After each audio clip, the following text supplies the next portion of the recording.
Picture this. I'm standing at the edge of my own life, toes curling over the precipice of something I can't quite name, staring into a gray haze that's thicker than the fog rolling off the river at dawn. My name's Mara. I'm 35, and I live in a small industrial town where the air always smells faintly of oil and rust. It's the kind of place where dreams don't just fade. They get ground down into dust beneath the weight of endless factory shifts. My days stretch out like an unpaved road, long and empty, leading nowhere in particular. I spend most of them in our modest two-bedroom home, a squat little house with peeling paint and windows that rattle in the wind.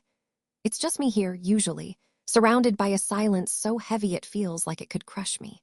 The only sound breaking through is the distant hum of machinery from the factories on the edge of town, a constant reminder of a world moving on without me. I sit on our sagging couch, the fabric worn thin from years of restless nights, and I wait. For what, I'm not even sure anymore. My husband, Rufus, is a warehouse foreman, a gruff man with hands rough as sandpaper and a heart that used to feel like home. He's a good man, hardworking to a fault, but these days, he's more ghost than partner. Double shifts keep him out until the early hours, and when he does stumble through the door, he's too tired to do much more than grunt a hello before collapsing into bed. I miss him. God, I miss him. But it's more than that. I miss us. There was a time when our marriage burned bright, full of laughter and late-night whispers under the covers. Now, it's like we're two strangers sharing the same address, the warmth between us snuffed out by the grind of his endless hours. I'm left alone to wrestle with a loneliness that creeps in like damp rot, seeping into every corner of my mind. It's not just the quiet that gets to me. It's this gnawing restlessness, this ache for something, someone to pull me out of this numbness. I've tried to fill the void with the flicker of late-night TV, the glow of reruns casting shadows on the walls as I sip lukewarm coffee from a chipped mug. But it's not enough. It's never enough. I know a few folks around town, faces I see now and then when I venture out. There's Clive, a mechanic with a sly grin that always seems to hide a secret, his hands stained with grease but his charm as polished as a new chrome fender. Then there's Roland, the bartender at the dive on Route 9, quiet but intense, the kind of guy who watches more than he speaks, his dark eyes taking in everything. And Keaton, a freelance photographer who drifts through town with a sharp wit and a camera slung around his neck, always cracking jokes that make you forget your troubles for a minute. They're just acquaintances for now, but lately, I've found myself drawn to their orbit, craving the spark of connection that's been missing from my life for far too long. So, when Clive texted me a few days ago with a cryptic message about meeting up, I didn't hesitate as much as I should have. It was a chance to step outside the suffocating boundaries of my routine, to taste something different, even if I couldn't quite admit to myself what I was chasing. That night, I found myself behind the wheel of my old sedan, driving toward the Blue Haven Motel on the edge of town. It's a rundown place, the kind of spot you'd only notice if you were looking for a cheap room or a quick escape. The neon sign out front flickered erratically, buzzing like a dying insect, casting a sickly blue glow over the cracked pavement. Peeling paint clung to the walls in desperate patches, as if the building itself was barely holding on. My hands gripped the steering wheel so tight my knuckles turned white, a nervous energy buzzing through me like static on the radio. I had an oldies station playing low, some crackling tune from decades past, but it wasn't enough to drown out the second thoughts screaming in my head. What was I doing? Why had I agreed to this? But I kept driving, the hum of the engine pulling me forward, toward something I couldn't name but couldn't turn away from either. When I pulled into the motel's dimly lit parking lot, the smell of damp asphalt hit me as soon as I stepped out of the car. It must have rained earlier, leaving behind that heavy, earthy scent that lingers after a storm. The lot was mostly empty, just a couple of beat-up cars parked near the office, their windows fogged over. I scanned the area, my heart thumping hard against my ribs, before heading toward the back entrance like we'd planned. The door creaked as I pushed it open, a low, mournful sound that made me wince, like it was announcing my arrival to anyone who might be listening.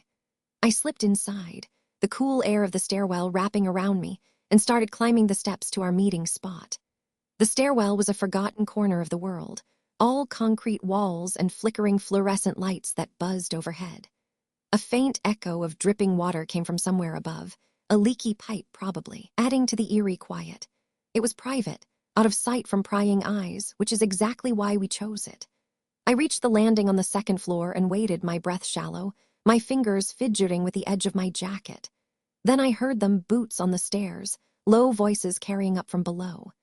Clive was first, his sly grin flashing as he rounded the corner, followed by Roland, his dark eyes catching mine for a moment longer than necessary, and Keaton, already chuckling at some joke he hadn't even told yet. Relief washed over me, though I couldn't tell if it was from seeing them or just not being alone anymore. I leaned against the cold concrete wall of the stairwell, feeling its rough texture press into my back through my thin jacket, grounding me in a way I hadn't expected. The air was damp, carrying that musty scent of old buildings and forgotten places, and the flickering light above cast jagged shadows across their faces as they settled in around me. Clive pulled out a small flask from his pocket, the silver catching the dim glow as he offered it with a wink, his voice low and teasing, asking if I needed something to take the edge off. Roland just watched, his gaze steady and unreadable, while Keaton nudged my shoulder, his laughter soft but infectious, easing the tension that had coiled tight in my chest. At first, it was just talk, small, meaningless chatter about the town, the weather, the way the factory smoke always seemed to hang heavier at night. But there was an undercurrent, a charged hum beneath our words that I couldn't ignore. My heart was racing, not just from nerves but from something deeper, something I'd buried under layers of routine and resignation. I took a sip from Clive's flask, the sharp burn of cheap whiskey sliding down my throat, warming me from the inside out. It loosened something in me, a knot I hadn't even realized was there, and before I knew it, the conversation shifted.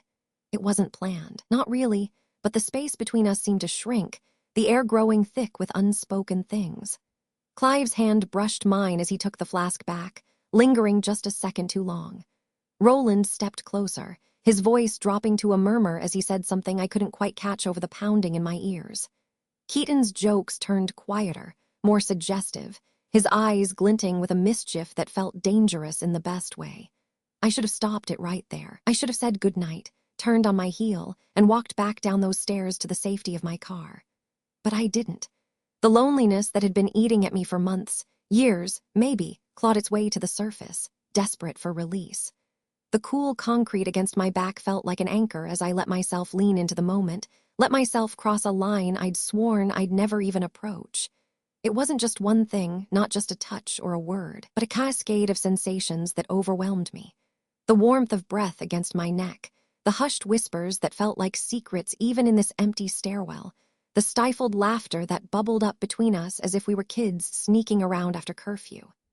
My skin prickled with adrenaline, every nerve alight with the thrill of doing something forbidden, something that was mine and mine alone for just this fleeting hour. Time seemed to blur, the world narrowing to the four of us in this hidden corner, the rest of my life. Rufus, the house, the endless quiet, fading into a distant hum I couldn't hear anymore. But even as I lost myself in it, a part of me knew.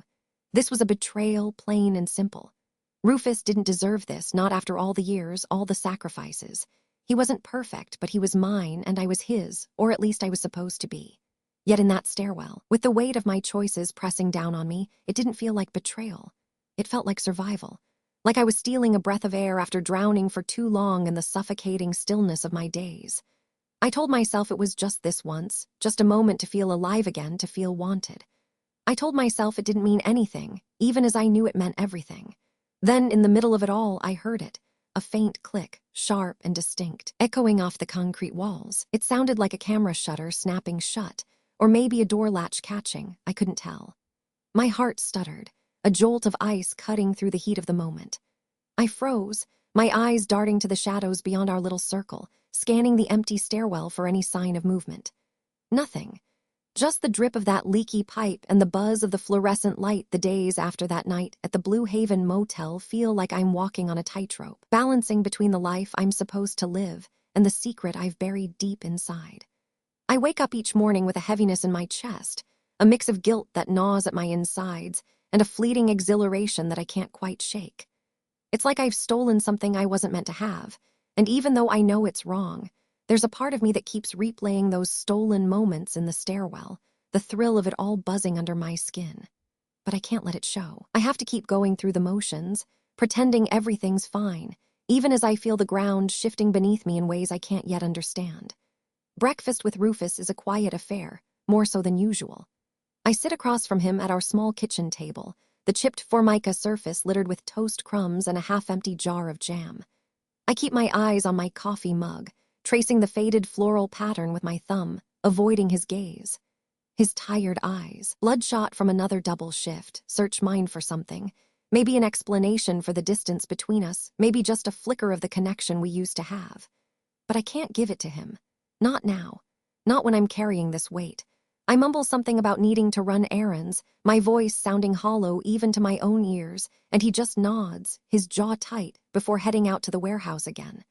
The door slams shut behind him, and I'm left alone with the echo of my own thoughts, each one sharper than the last. Later, I'm at the grocery store, pushing a cart down the fluorescent-lit aisles, the hum of the freezers blending with the chatter of other shoppers.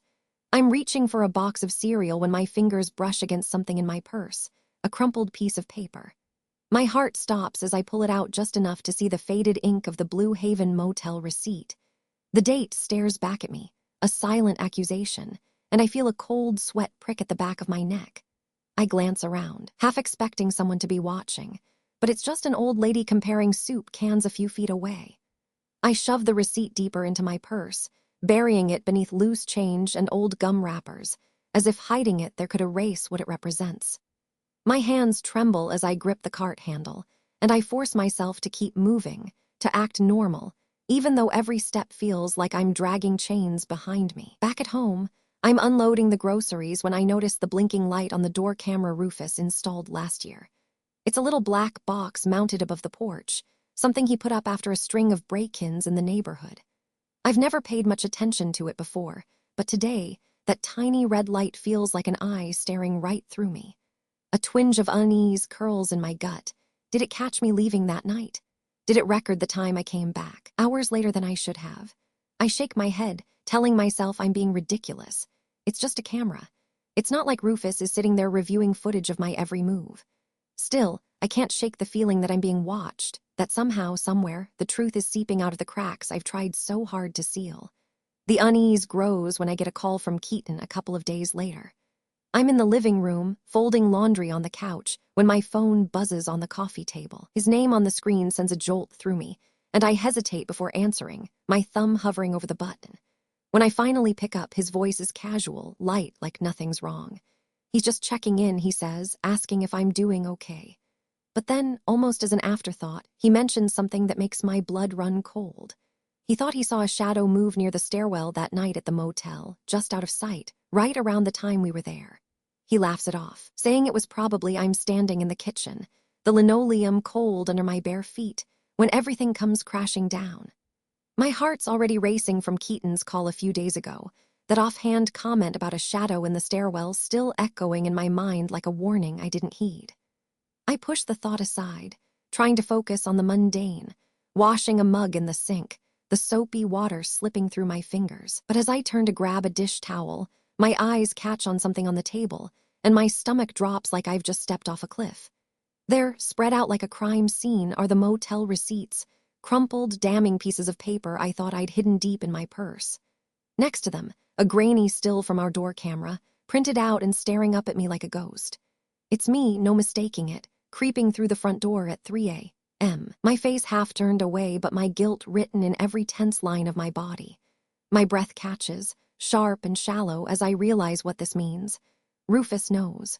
Or at least, he suspects enough to dig this deep. I hear his boots on the floor before I see him, a heavy, deliberate tread that sends a shiver down my spine. He steps into the kitchen, his broad frame filling the doorway, and I can't bring myself to meet his eyes at first. When I finally do, they're burning into me, dark and stormy, a mix of anger and something deeper, something that cuts worse than any yell. His voice comes out low, trembling with a rage he's barely holding back. "Where were you that night, Mara?" he asks, each word sharp as a blade, slicing through the fragile wall I've built around my secret. I open my mouth to answer, but nothing comes out at first, just a stammer, a pathetic attempt to deflect. I just went for a drive. Couldn't sleep. I mumble, the lie tasting bitter on my tongue. My hands fidget with the edge of the counter, desperate for something to hold onto, but I can feel the ground slipping out from under me. Rufus doesn't buy it for a second. He reaches for his phone on the table, his movements slow, almost deliberate, like he's giving me one last chance to come clean. Then he taps the screen, and the door camera footage plays, the timestamp glaring in the corner 3:04 a.m. Undeniable proof of how long I was gone. There I am, sneaking in, my head ducked low like a thief in my own home. The silence after the clip ends is suffocating, heavier than anything I've ever felt. I can't look away from him now, can't hide from the weight of his stare. My chest tightens, a sob building in my throat, and before I can stop it, everything spills out of me in a desperate rush. "I'm sorry, Rufus, I'm so sorry." I choke out, tears streaming down my face, hot and relentless. "I felt so alone with you gone all the time, working those endless shifts. I felt invisible, like I didn't matter anymore, and I messed up. I went to the Blue Haven with Clive, Roland, and Keaton. I sought comfort in the wrong place in the wrong way. I never meant to hurt you, I swear. I just didn't know how to handle the emptiness." The words hang in the air, raw and jagged, and I watch as his expression shifts. The anger is still there, but it's overtaken by something else. Raw, aching pain that carves lines deeper into his weathered face. His jaw clenches, his hands ball into fists at his sides, but he doesn't say a word. That silence is worse than any shout, worse than any accusation he could throw at me. It's like I've shattered something between us that can't be pieced back together, and he's standing there, looking at the fragments, deciding if there's anything left worth saving. My knees feel weak, and I grip the counter harder, the tears blurring my vision as I wait for him to respond. To the days following that gut-wrenching moment in the kitchen stretch out like an endless, bleak winter. The air in our home feels thicker now, suffocating, as if the walls themselves are holding their breath, waiting for something to break. Rufus and I barely speak. The silence between us isn't just heavy anymore. It's a living thing, a cold, unyielding barrier that grows with every passing hour. We've taken to sleeping in separate rooms, me in our old bedroom with the creaky mattress, him on the sagging couch in the living room. I lie awake at night, staring at the ceiling, listening to the faint sound of his restless shifting through the thin walls, wondering if he's as haunted by this as I am. The space where he used to lie beside me feels like a chasm, an empty void that mirrors the one inside me. Every morning, I drag myself out of bed, my body heavy with the weight of what I've done. I shuffle into the kitchen, hoping for some small sign that we can start mending this, but the signs I find only deepen the ache. His work boots are still by the door, caked with warehouse dust, a stubborn reminder of his presence, but when I glance at the dresser in our room, his wedding ring is gone. That small, silver band, worn smooth from years of wear, used to sit there like a quiet promise. Now, its absence screams louder than any words could. I stand there, frozen, my fingers brushing the empty spot where it should be, feeling the sting of tears I thought I'd already cried out. Did he take it off in anger? In resignation? Or is it just another piece of us he's decided to let go of? I try to reach out, to bridge the gap, even if it's just with something as simple as a shared meal. One evening, I spend hours in the kitchen, the smell of garlic and onions filling the air as I cook his favorite beef stew, hoping the familiar scent might draw him back to me, even for a moment. I set the table with care, 2 mismatched plates and the good silverware we only used on special occasions, my hands trembling as I fold the napkins just so. But the hours tick by, the stew cooling on the stove, and he doesn't come home. The clock on the wall reads midnight when I finally hear the door creak open, his heavy steps avoiding the kitchen altogether. I sit alone at the table, the food untouched, a lump in my throat as I stare at his empty chair. The silence of that meal is deafening, a bitter reminder that even my best efforts can't undo the damage I've caused. In the midst of this wreckage, I know I have to cut ties with the past that led me here.